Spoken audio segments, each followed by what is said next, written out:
भारतातील पहिले देशी गोवंशावर आधारित खिलार ॲप वसुबारस 2024 या शुभमुहूर्तापासून सगळ्यांसाठी उपलब्ध झालेले आहे।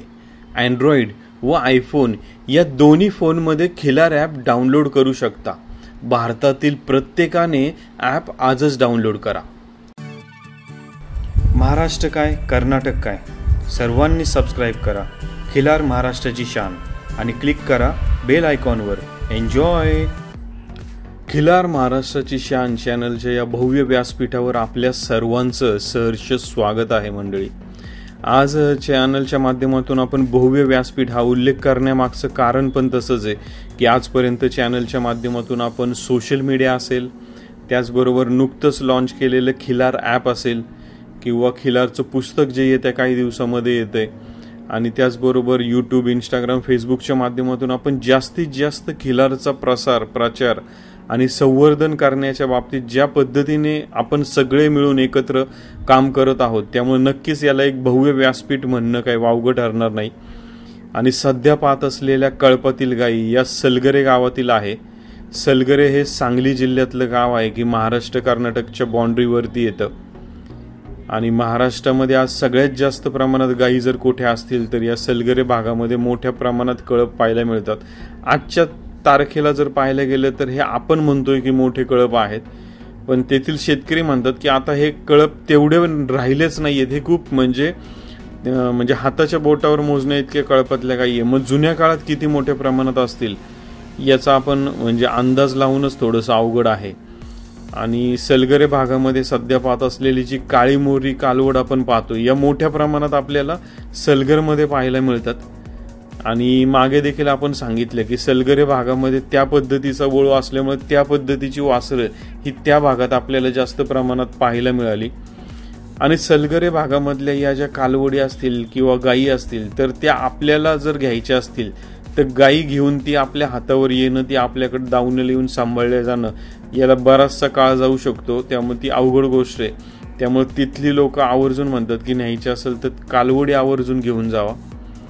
आणि आज एक गोष्ट या मुलाखतीच्या माध्यमातून आवर्जून सांगायला आवडेल की बऱ्याचदा आपण पाहतो की एखाद्या पांढऱ्या गायीला कपिला बैल भरला जातो, त्यामुळे त्यातून होणारं वासरू हे कधी कपिला पण होतं, पण कधी कधी जर ते ब्रीडिंग योग्य जुळून नाही आलं तर ती होणारं पैदास आहे थोडीशी रंगाने बरीचशी वेगळी पण होत असते। त्यामुळे कधी कधी बऱ्याचशा पुढील विक्रीच्या टायमिंगला देखील अडचणी येत असतात। मग या गोष्टीची जर आपल्याला खबरदारी घेऊन जर काम करायचं असेल, ब्रीडिंगवर काम करायचं असेल तर कपिला गाईला, काळी मोरी कालवडीला कपिला बैल दाखवणं हे कधी योग्य आहे, पण पांढऱ्या गाईला कपिला बैल दाखवणं हे थोडंसं हे रिस्क आहे। आपण घेत असलेली सर्वात मोठी रिस्क आहे।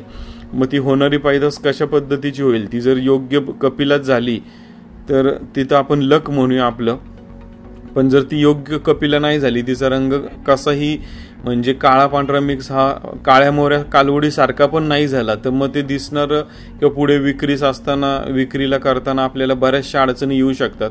त्याच्यामुळे आवर्जून ब्रीडिंग क्षेत्रामध्ये ही काळजी आपण सर्वांनी घ्यायची। सलगरे भागामध्ये पण आपण चॅनलच्या माध्यमातून असेल तिथल्या शेतकऱ्यांशी संपर्क करून त्यांच्याशी बातचीत करून देखील आपण जास्तीत जास्त त्या भागामध्ये कशा पद्धतीचं चांगले वळू वापरून टॉपचं ब्रीडिंग किंवा काय करता येईल या संदर्भात आपण त्या शेतकऱ्यांसोबत देखील कायम चर्चा करत असतो। आणि भविष्य काळात अजून तिकडे आपल्याला चांगल्या जातीवंत कालवडी असतील, गायी असतील पाहायला मिळतील। आणि सलगरे भागामध्ये जर पाहायला गेलं तर आज बऱ्याचदा काही शेतकरी म्हणतात की आज महाराष्ट्रामध्ये शेतकरी किंवा कर्नाटकातला शेतकरी हा शिंगांवरती लय काम करतो की शिंग धनुष्यबाणासारखीच पाहिजे, ती अशीच पाहिजे। मग आज हल्लीच्या काळामध्ये त्या फत्र्या शिंगाच्या किंवा वेड्यावाकड्या शिंगाच्या गायी किंवा बैल पाहायला नाही मिळत, पण सलगरेमध्ये आज पाहायला गेलं तर मोठ्या शिंगाच्या गायी या कायम पाहायला मिळतात।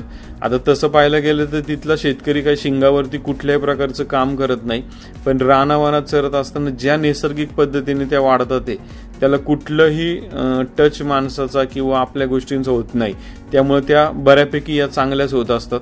आणि सध्या पाहत असलेले एक जातीवंत सुंदर कालवड ही वामन काका बनगर यांच्या दावणीची आपण पाहतोय। आणि आज बऱ्याचदा एक गोष्ट आपण पाहत असतो की जेव्हा एखाद्या मालकाच्या दावणीला एखादी कालवड सांभाळली जाते तर थोडंसं जुन्या काळामध्ये वळू कोणताही दाखवला जायचा की समजा त्याच ब्लड लाईनचं देखील हे करून इनब्रीडिंग या गोष्टी होत होत्या. त्याचमुळं आपण बरंचसं प्रत्येक वळूची जाऊन मुलाखत घेऊन ती या शेतकऱ्यांपर्यंत देण्याचा प्रयत्न केला आणि या मुलाखतींमुळेच आज ब्रीडिंग सुधारत आहे.